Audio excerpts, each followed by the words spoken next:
You started a fire, you're gonna watch it burn. Try to save yourself like you always do. Every bridge we build, you think it's just to burn it down, just burn it down.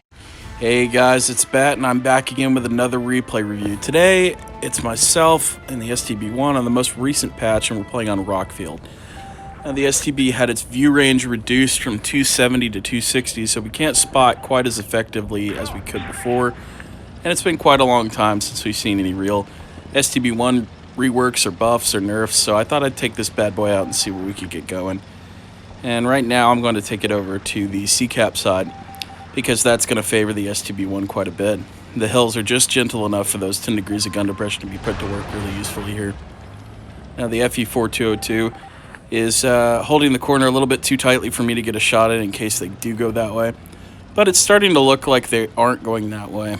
I'm going to go ahead and have a peek for myself over here on the right. And I don't see any heavies, lights, or TDs. And so what I'm going to do is I think about going to the right to post up on the big hill there. But I decide I'm going to take this gentle hill here that lets me overlook B and A. And it does give me quite a bit of protection, allowing me to only show my turret and reveal my my gun to shoot the enemy. So this WZ might cause a problem later. I'm trying to get a shot in on him. Unfortunately, I think we clipped the upper hull there instead of the track where I wanted to shoot him originally. And this is a great target, a Conqueror right out in the open. Unfortunately, he's not showing enough side for me to really get a tracking shot in while damaging him, so we're just going to go for the damage alone.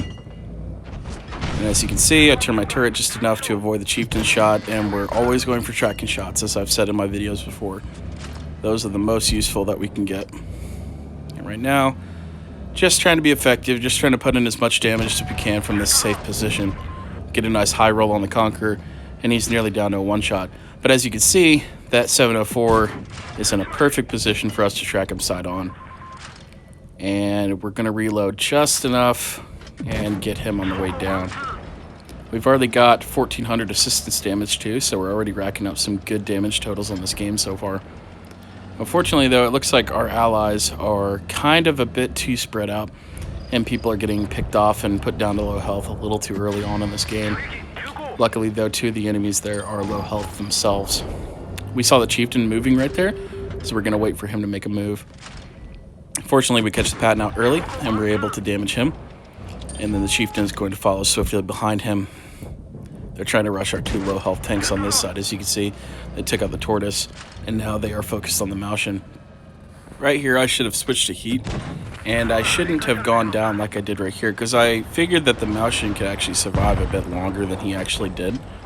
So I miscalculated my play there. I actually should have gone to the right and joined my allies near the C-cap, but instead we're going to try to make the best of a bad situation and rejoin our FE-4202 here by crossing over the B-cap. As you can see, we took the angle sharp enough so that we're able to get to him before the E-50 kills him, and we were able to avoid some of the shots from the 48 Patton and I assume the grill. Unfortunately though, the Patton is going to kill our 4202, and he is going to turn his attention towards the Waffle on our team as well, who gets an unfortunate bounce there at the end. But we're going to go into carry mode here, finish off the Patton, and I did not see where the grill went, but I noticed the chieftain's over there, so I'm going to try to regroup, and all of a sudden there's a grill. The grill has very garbage gun depression, so we are going to face hug him and show him only our turret while wiggling our gun back and forth there right in front of his face as we attempt to just continually HE him. So we're just going to try to block his gun. He's trying to go for our cheeks. We turn, we make the effective angle better on that side, so he auto bounces, and we've effectively just done 1700 damage to one enemy right there, which was huge, and it secured us the win. As you can see, our team is really enjoying it there, and I was really hoping to get 8k damage here. It would have been a long time coming, and it's been a long time since I've got 8k damage, and I was trying to get here as soon as possible. I was hoping that the Jagdpanzer would let me have it, but it looks like the Jagdpanzer didn't want to give that up. So unfortunately, we are not going to be finishing this game off with 8k damage, but a very solid 7.4k. And overall, we did a very good job of holding our side and assisting our allies throughout that entire game.